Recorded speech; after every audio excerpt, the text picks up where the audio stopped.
But always sprinkle a little VAR on it for good measure. Hey, what's going on, guys? On this episode of Drugs and Stuff, Dave and I talk about oral steroids. It's our big topic for the day. We discuss the pros, the cons, the good, the bad. We discuss when to use them and what's the most underrated as well as the most overrated oral. Then we have a bunch of listener questions. We discuss tren and night sweats. A guy's running a EQ and test cycle. Should he add in oral to that mix? We discuss body fat distribution and its relationship to hormones. We talk about running steroids when you have progesterone issues. Can you use T4 for fat burning purposes? Plus, we discuss, is Primo overrated? So all that and a bunch more. We're going to do it right now here on Drugs and Stuff.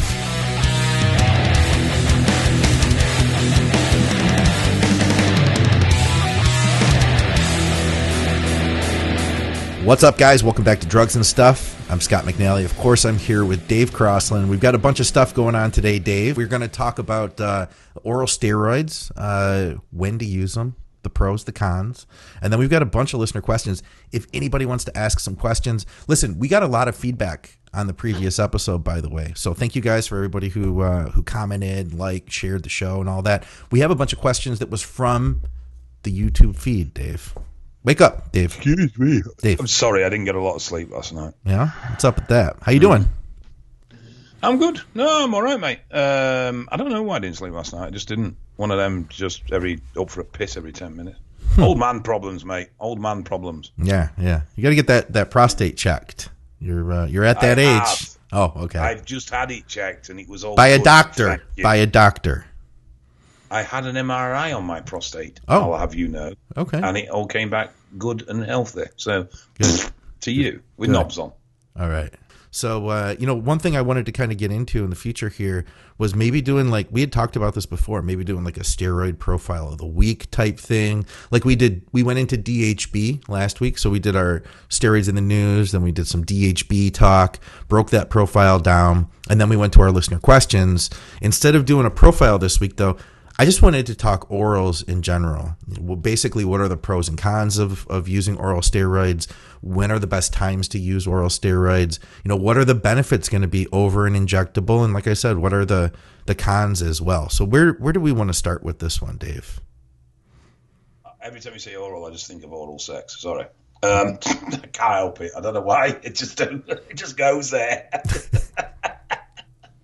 So we're talking about blowjobs this week. I do think that orals get a particularly bad rap. And in one way, I'm pleased they do, because it sort of makes people ultra cautious of them. But at the same time, they are a perfectly viable way of using anabolics as long as you respect them and how they work. They have their limitations, obviously, mainly because of the bioavailability of them and the fact that they process through the gut and everything else. Yeah. So in general, orals aren't the most bioavailable. Orals are fat soluble. Now, if you take your orals with food and you take them with non-dietary fats, some of that oral is going to get passed through your system and you're just going to shit it out. Okay. So I have always recommended taking orals on an empty stomach with healthy fats. Okay. Huh. And then they'll bind. So just fish oil tablets would be fine. You've just dribbled all down yourself there. I know, man. My lid's not working. I'm just going to take that lid off today.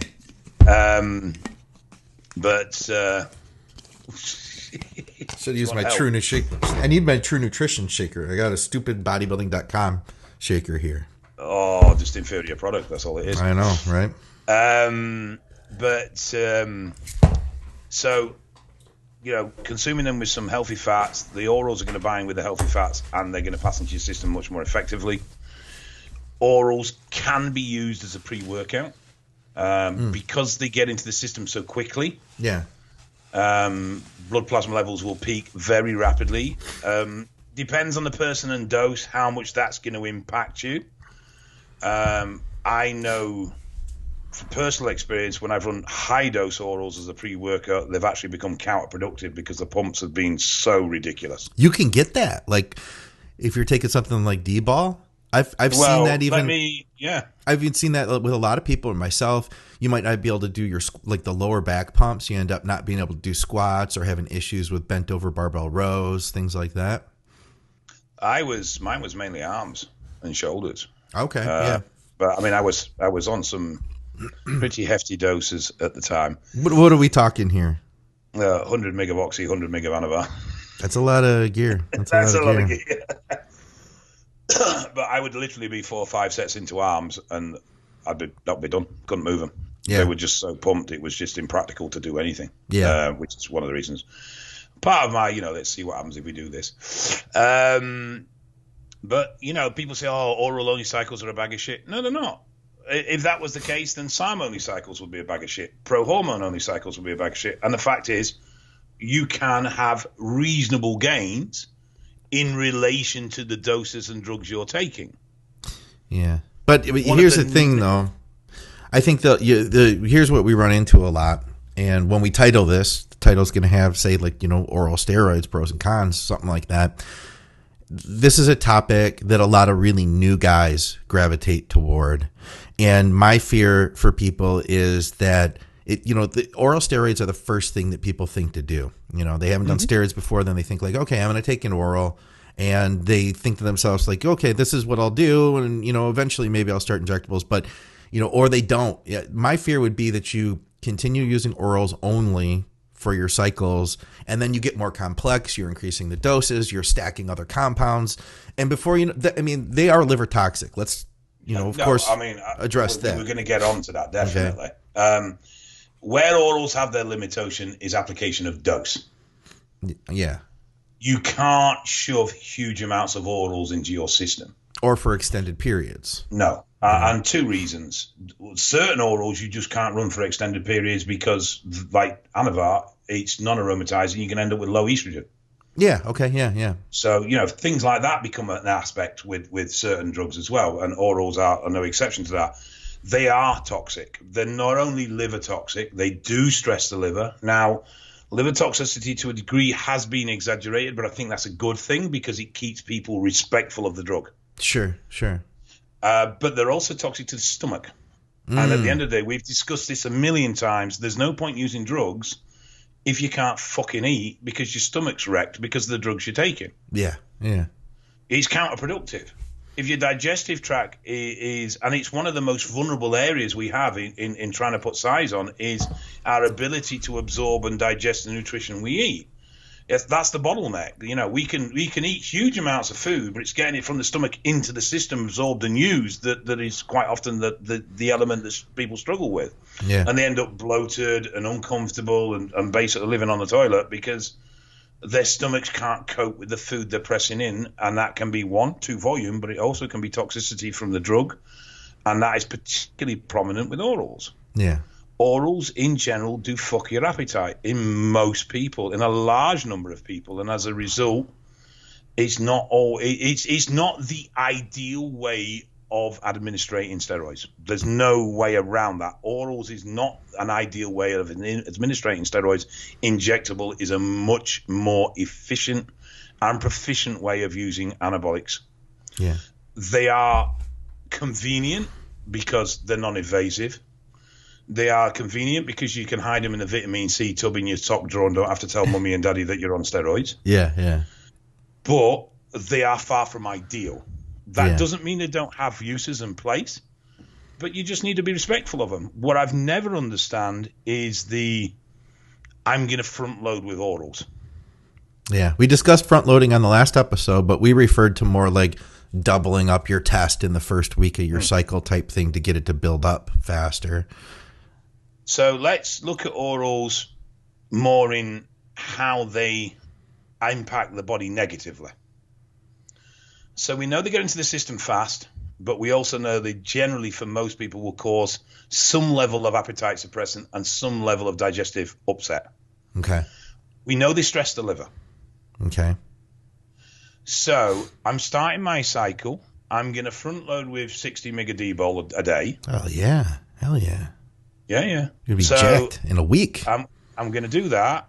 So by the end of week 1, definitely by the middle of week 2, My appetite's going to be a little bit suppressed. My stomach's going to be mildly inflamed.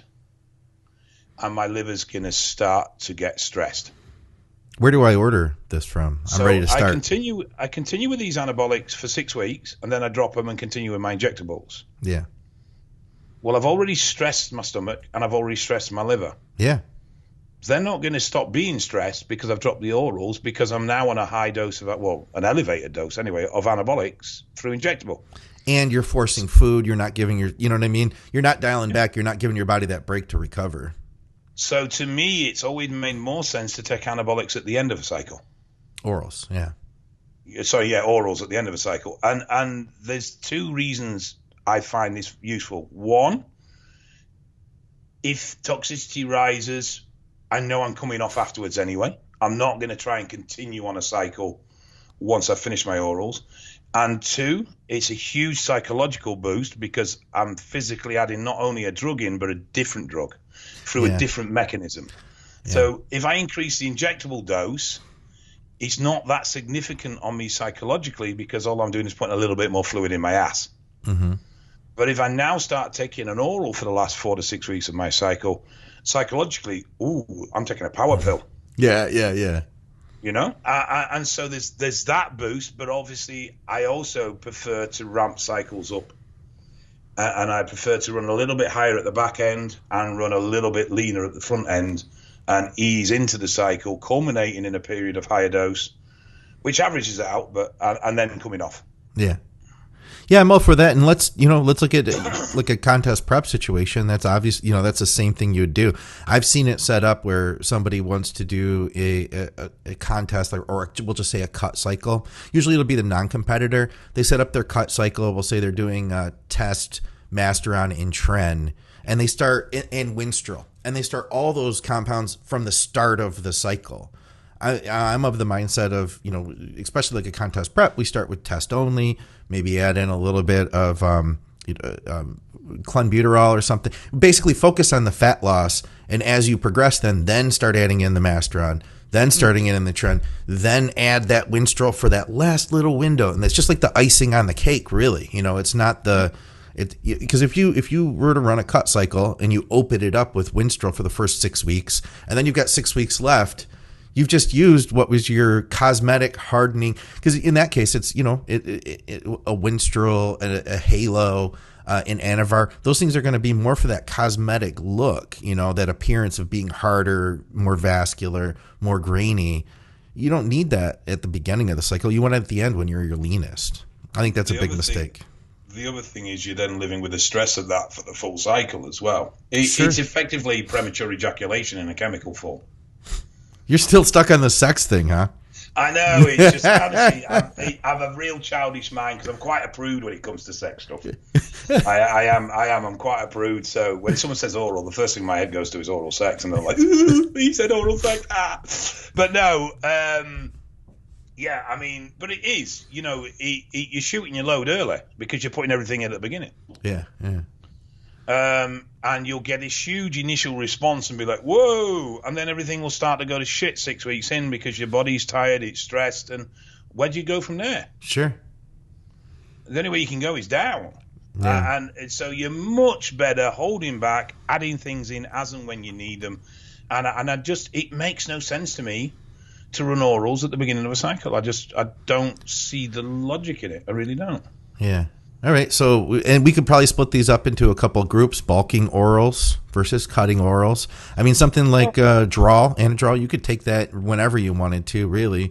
But something like D-ball, could you use D-ball cutting? I suppose technically you could, but your estrogen is going to go up, and being in like a really high estrogenic state, that's great for growing, but it's not that great for trying to lose fat. No, and I mean the basic guideline is, aromatizing drugs are bulking drugs, and non-aromatizing drugs are cutting drugs. For the simple, and people get mixed up with this. All right. So Winstrol's a cutting drug, which means it's going to burn body fat. No, it means it's going to lower estrogen because it doesn't aromatize, which means you're going to be drier, you're going to appear leaner, and yes, there is an added benefit. Low estrogen will increase fat loss, but it's not a direct action from that drug. Yeah. Anavar is the only oral that has a mild interaction on fat loss, and that's because it interacts with thyroid conversion, so it has an impact on T3 levels. Okay. But the vast majority of cutting orals have no real impact on fat loss, apart from the fact that they lower your female hormones, so as a result, you drop water and appear leaner. Yeah. Oxy, on the other hand, acts as a progestin, which means it will trigger the progesterone receptor. But Oxy is brilliant if you're shredded pre-stage. You reminded me, by the way. Transforming. It will wow, what was that, you junkie? Anavar. But, if you're already lean or you're super lean, oh, fuck off. It is. It's for my shoulder. If you're super lean, then obviously Oxys are brilliant because they will fill you out massively. They will increase blood volume greatly within your structure, and you'll just look fuller, leaner, and more vascular. But if you're fat, they'll have the opposite effect. Okay, let's wrap this topic up with 2 questions for you. All-time favorite oral, and let's go with let's do it this way: most underrated oral and most overrated oral. How about that? Anavar, I think, is the most overrated oral. Really? I feel like a lot of people don't like Anavar. They say it's weak. It seems to be one that I hear constantly people referring to as Anavar on a cut, and it's like I just don't see the benefit to Anavar over T-ball or other drugs. Yeah, we just got a comment here. Josh says, I use Anavar because I stubbed my toe 5 years ago. I think that's a fair deal. Yeah, it's a good move. I agree. I think that's a very good logic. So Anavar overrated. Okay, then what's the most underrated oral? Can I have 2 here? It's your show. I guess you can. It's our show, Scott. But you're the star, Dave. We're gonna get the T-shirts. No, not at all. We're gonna get T-shirts made with Dave's face, and it's gonna say "Chip Cheerio." Do you guys want that shirt? Comment below if you want that shirt. I do. I want that shirt. Dave wants that shirt. He doesn't know it, but he does. I'm going to send Scott a turd in the mail, I think. That will not get through customs, but you can try. It'd be funny if it did, wouldn't it? I would say the T-ball is probably a very underrated oral. Yeah, that's good. That's a good call. Yeah. But I would say that Oxy is a very misunderstood oral. Yeah. My favorite, personally, ever oral was a product called Synastron. You're getting all exotic on us here. It's reportedly a form of oxymethylone. Oh, okay. Fuck me, that shit was strong. Yeah? Huh. A blinding headache from day one. Nice, that sounds great. Nosebleeds. But fuck, was I strong. Yeah? Sounds awesome, man. I want the headaches. It was powerful shit, was that. It was, if you wanted a drug that did what it said on the tin, Jesus Christ, that stuff was strong. Yeah. No, I mean, oxys have this big reputation for being liver killers and this, that, and the other. And it's when you start looking at how they use medicinally, you start to realize that the reputation is very poor. And then it's like, you can't use it close to show because it will water you out and it will do this and it will do that. And it's like, no, actually, it's really beneficial in a lot of ways. Yeah. But I think an oral that gets overlooked a lot is T-ball.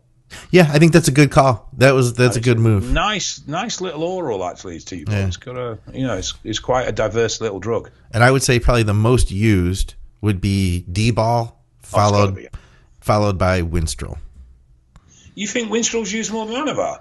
I do, because of the availability and the cost. It's like Winstrol's everywhere and it's cheap. See, that might be a nation's thing, because I would have said that Anavar is more available and more used over here than Winstrol. And Really? Winstrol, you won't see, and you won't see Winstrol as often. Okay, yeah, we see a lot of Winstrol with the underground labs and stuff, and it's cheap. It's like cost wise is similar, to like D-ball. I think maybe maybe a little bit more. I will say this too. Man, I don't want to take our topic too much further, but what about injectable orals?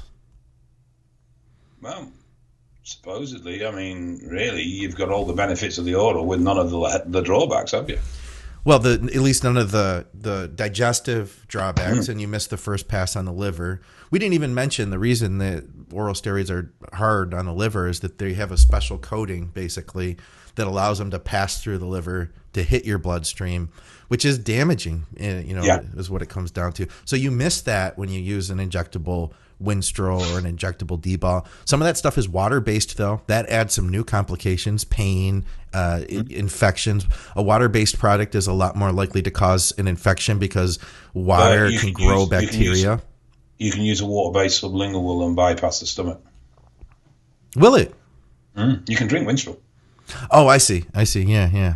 But you can put it under the tongue and use it sublingual, so it dissolves into the bloodstream via the blood vessels under the tongue. I suppose you could do that with a tablet too, couldn't you? To some degree, yes. Yeah. But I don't think it's as effective. Okay. All right. Let's move on. We've got a bunch of listener questions, Dave. Okay. What are we going to start with here? We've got a bunch of them pulled up. We had one he posted it on the last episode. Now, I don't have that particular question in front of me, but basically here is the situation. He is in contest prep. He is using Tren, and he is experiencing wicked night sweats. I think this is his first time using Tren, and he seems to be very concerned that what he is experiencing is hypoglycemia, and he's afraid that he's going to need to eat carbs to stop this sweating. What are your thoughts here, Dave? No, Tren just makes you sweat. Suck it up or don't use Tren. I said that to him, but in a nicer way because I like our audience members. Yeah, no, I'm not meaning it, but it's you're not going to go right. Tren can cause very, very mild hypoglycemia, but if that was going to happen, you'd be experiencing that during the day. Yeah.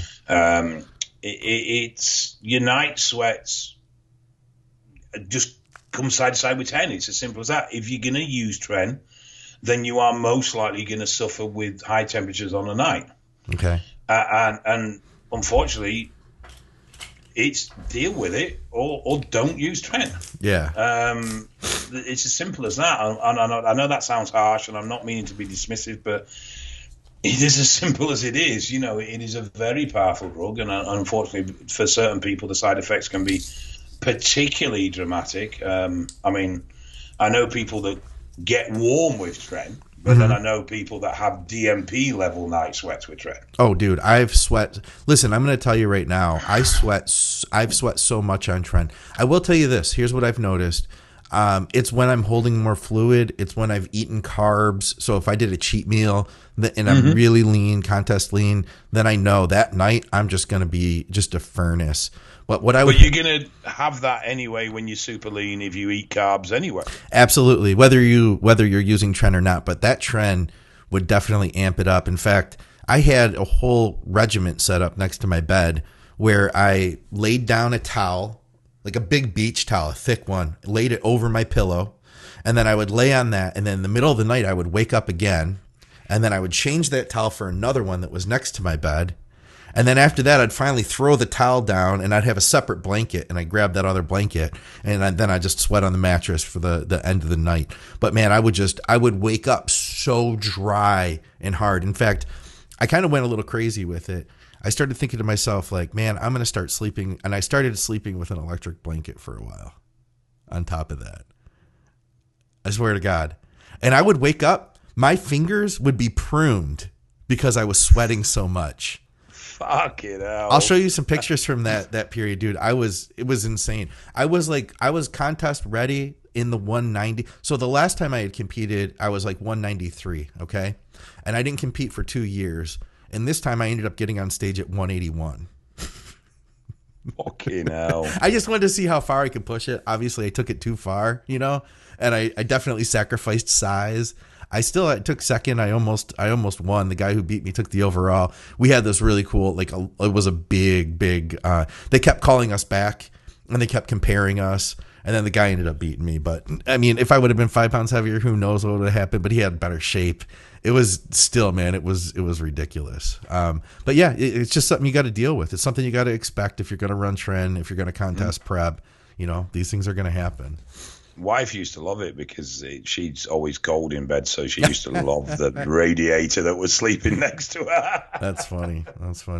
But I've never really had the soak the bed sweats, but I've had enough to be warm, if you know what I mean, uncomfortable. Yeah. Okay, so here's another question. This came from our YouTube feed. And he asks, I'm planning to run EQ and test E. Should I add any other PEDs like Anavar as a Kickstarter for 3 weeks? I really want to put on as much mass as I can. He's 190 pounds at 6 foot. He's been lifting for 7 years.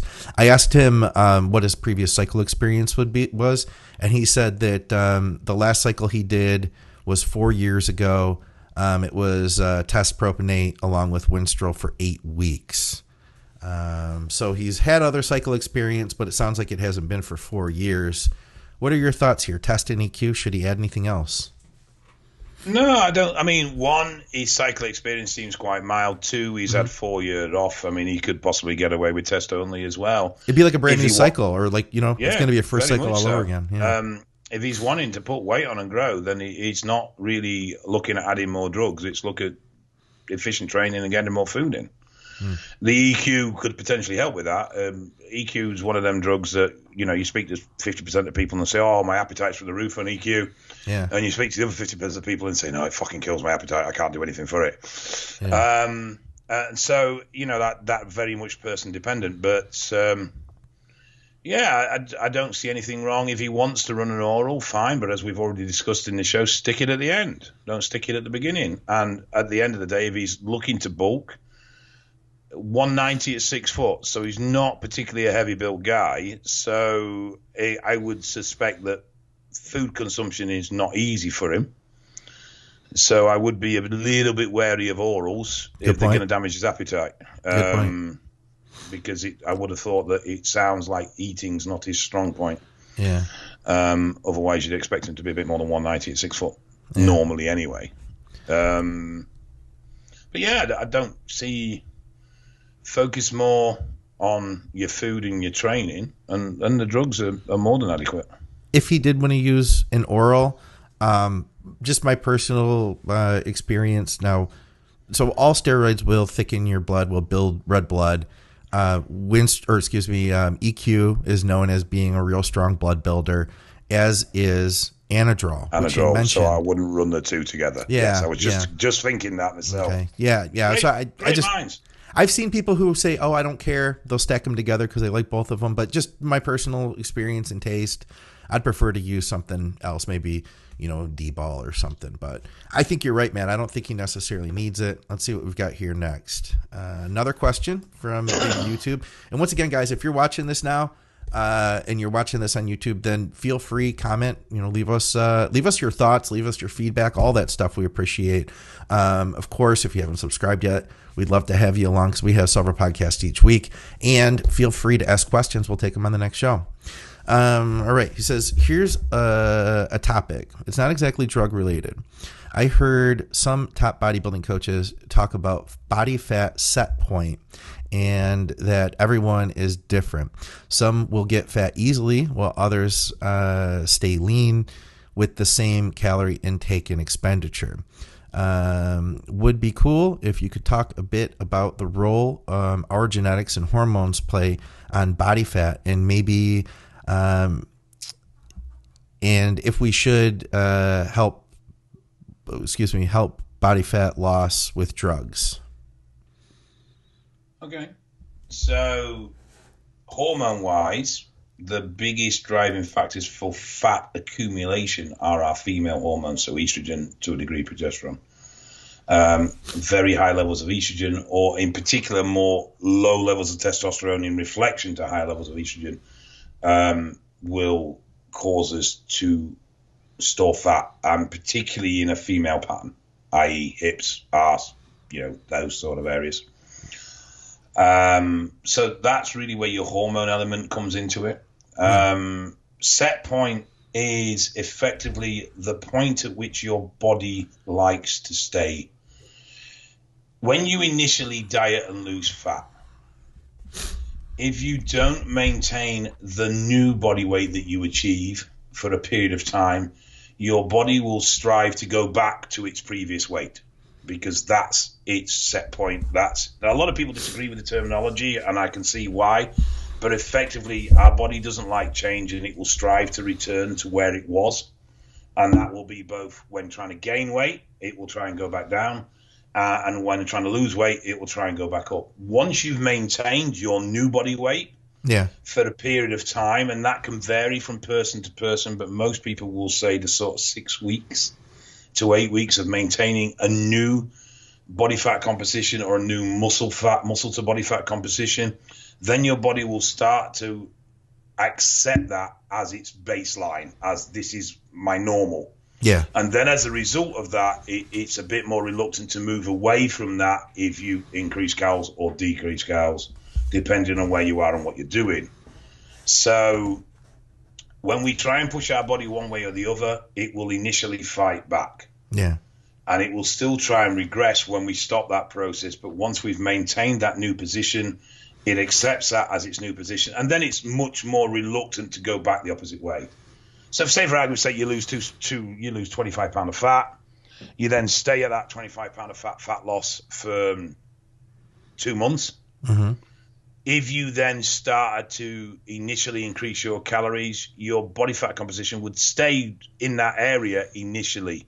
Yeah. Eventually, it will start to gain because you're in a calorie surplus. But initially, it won't respond to that calorie increase because it will try and stay where it is. Yeah. But if you keep bludgeoning it with more calories, it will eventually just go, right, fine, fat storage, off we go. Insulin sensitivity plays a huge role into this, as does, your genetics as well. There are studies that show there are genetic predispositions in people in regard to have greater or lower levels of fat storage. We've got 3 basic bodyotypes, haven't we? Mesomorph, endomorph, and all that crap.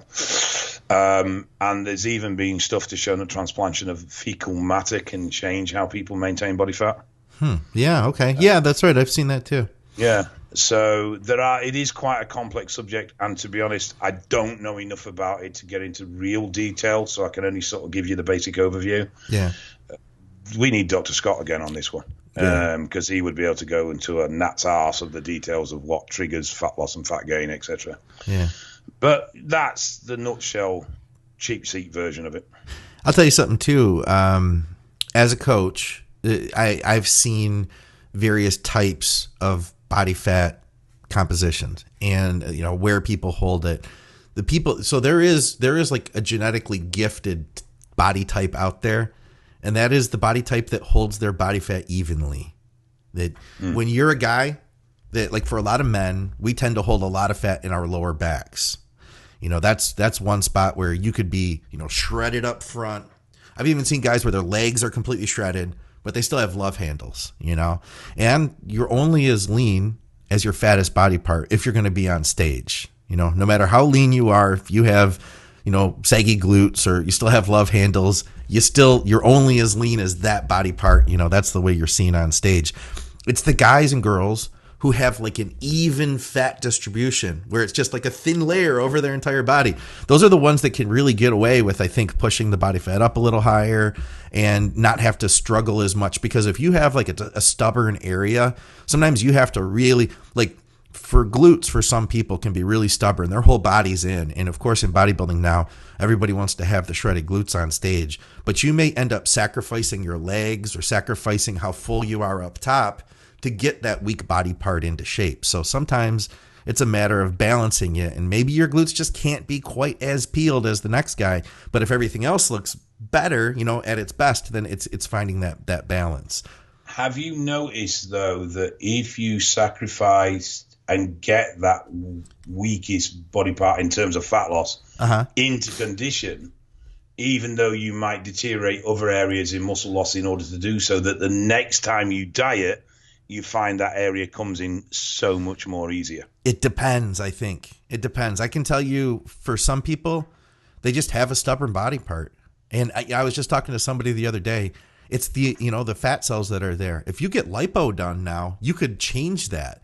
Think about that, because you could always grow more fat cells. But if you say you had a ton of fat cells in your lower back or in your glutes, if you had lipo done, you're reducing the number of fat cells that are there anymore, and that area could get lean a lot quicker. So just throwing it out there, guys. If I was a pro, I would consider getting lipo. Like, imagine, I think many do. Yeah, I think many why not? do. If like my life, my livelihood and stuff, why not? Why not? And I think many do because of how they carry the fat in the off season. It would point to the fact that their fat cell distribution has been manipulated. Huh. But it could also just be genetics as well. I do think, let's take this, like I've seen it myself, for instance. When I was a kid, I had high estrogen that led to like pseudo-gyno. I didn't develop lumps, but I got like a fattier chest. After having gotten rid of that, my hormones never went back to where they were when I developed that fat to begin with, and it hasn't really been as much of a problem. So, I think, that could be, it could lend toward what you're saying for sure. The other aspect of this is if you've got a body part that tends to hold fat, put more muscle on it. Yes. That's what I did with my glutes, because they wouldn't show through because they didn't have the development, My arms were always look particularly lean in comparison to the rest of my body fat levels, and the reason was because I carry so much muscle mass in them.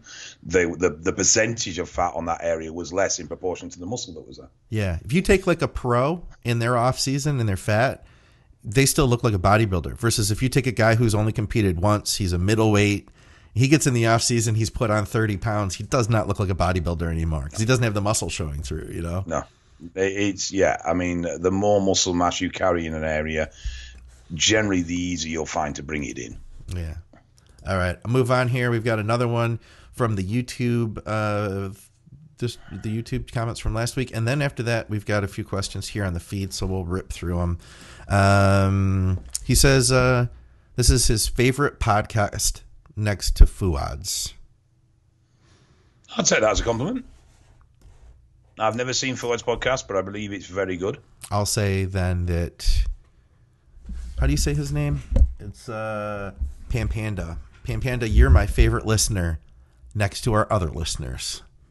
Ooh, you bitch. No, thanks, man. We appreciate you listening. He says, milk for Scott.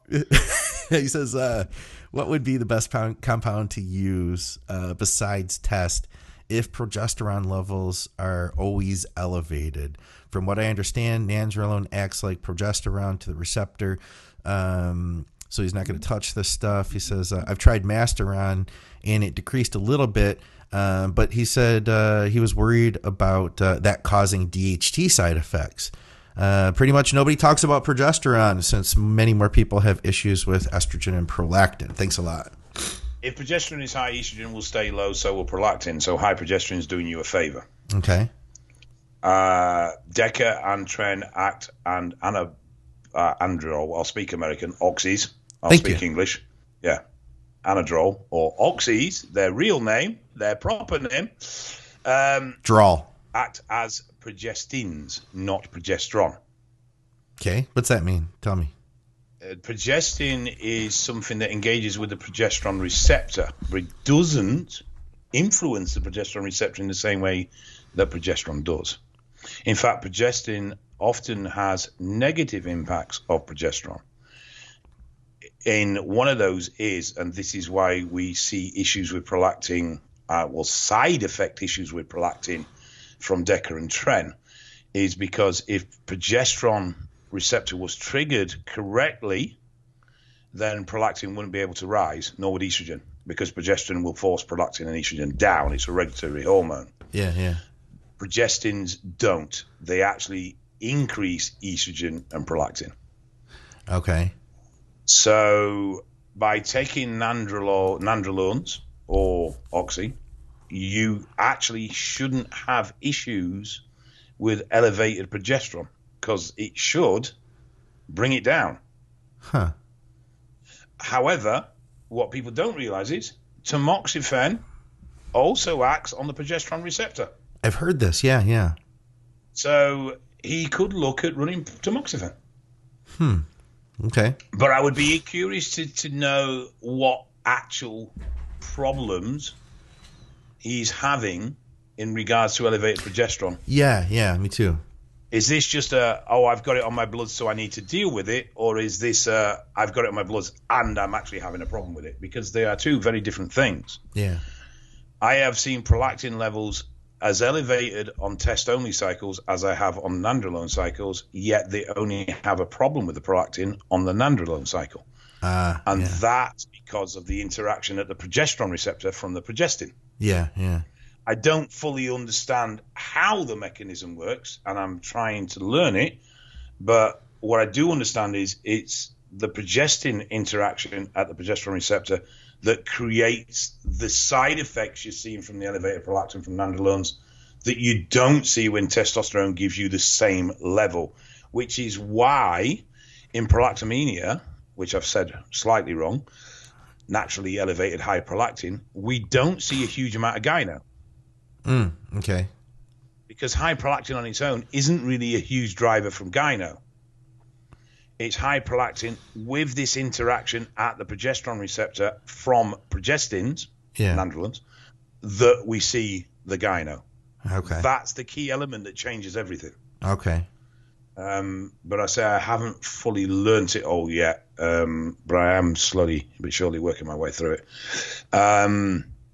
So, get back. Let us know what you're experiencing with this high progesterone. Why is it a problem for you?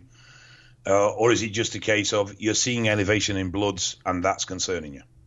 Yeah. Okay. Let's see. We'll rip through these questions we have in the live feed. And once again, anybody's welcome to throw questions in on the YouTube, comment below.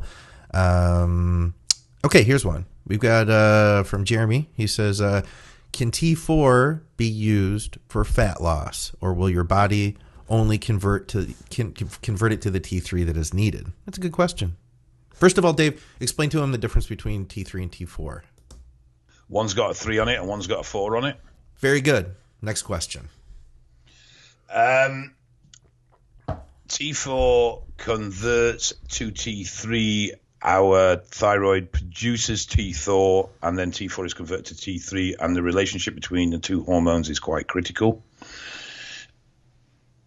Depending on you as an individual, depends on how well your T4 to T3 conversion will operate as T4 elevates. Some people, it will continue to convert in line. So you up T4 and T3 will go up proportionally with it. Yeah. For some people, that conversion mechanism has a little bit of a bottleneck, and the T4 conversion to T3 won't be as great. So you end up with high T4 and mildly elevated T3. Yeah. The problem with when you get your T4 and T3 out of sync from a point of view of high T4, it can cause anxiety and all sorts of mood issues. Okay. It's nowhere near as impacting if you have high T3 and low T4. So high T4 and low T3 is problematic. High T3 and low T4 doesn't appear to be very problematic at all. So to answer the question, yes, you can diet on T4, but it does depend on you as an individual as to how well you convert, as to whether that's going to be particularly successful or if you're going to start to experience sides. Generally speaking, though, if you were going to run T4, you'd keep the dose reasonable. Don't start ramming tooth. I mean, obviously, we work on roughly a 1-to-4 ratio between T4 and T3. Yeah. So don't think, if I'm going to run 50 mega T3, so I need to run 200 mega T4, because you might not get that same benefit. You might be better with 100 mega T4. Yeah. Yeah. And I'll add a couple things in. We didn't mention that T4 is inactive thyroid hormone, which is then once it's converted to the T3, you need it to be T3 to lose fat. Jeremy's also asked us some growth hormone questions in the past. So I want to add that you can increase, so growth hormone can increase that conversion from T4 to T3. So it would make sense that if you were using growth hormone, that you may get more of a benefit out of using T4 than you would without using growth hormone. And I thought it was the opposite way around. I thought growth hormone reduced the conversion of T4 to T3. No, it increases it. So you end up with lower T4 is what you end up having because it's converting it to more T3. Okay, sorry. Anavar has a small impact there as well, doesn't it? But it's not really. It's a bit. And we had another guy. He asked me how Anavar is. Let's see, how's Anavar helping my shoulder? And I mean, honestly, I stopped taking it for a bit, and then I just decided, you know what, I'm going to keep taking it. But I'm only taking 12.5 milligrams a day, so it's hard to say. It's going to be a long-term thing, you know. It's part of a much bigger program. I think that the collagen and the type 2 collagen, all that stuff, the growth hormone, the BPC 157, I think those are probably going to have a bigger role. But it's just kind of like a little in addition. I am going to look into some stem cells. I'm talking to a guy on Friday about that, so I'll keep you guys posted. Scott has taken a kitchen sink approach to his shoulder rehab. Pretty much. Pretty much anything that increases collagen synthesis is in there. Well, I'm going for the actual, you need the materials, right? So that's where I'm getting, that's why I'm using the collagen and the type 2 collagen. And then I'm using something that will upregulate the synthesis, you know, that being the growth hormone. The BPC is there to repair. And I'm throwing a little Anavar on top of that. A little sprinkle of VAR for good. Always sprinkle a little VAR on it for good measure. We've got a question about, where was that one? It was about Primobolan. Is it overrated? And what is the optimal dose? I don't think any drug is. You're gonna take that back, huh? No.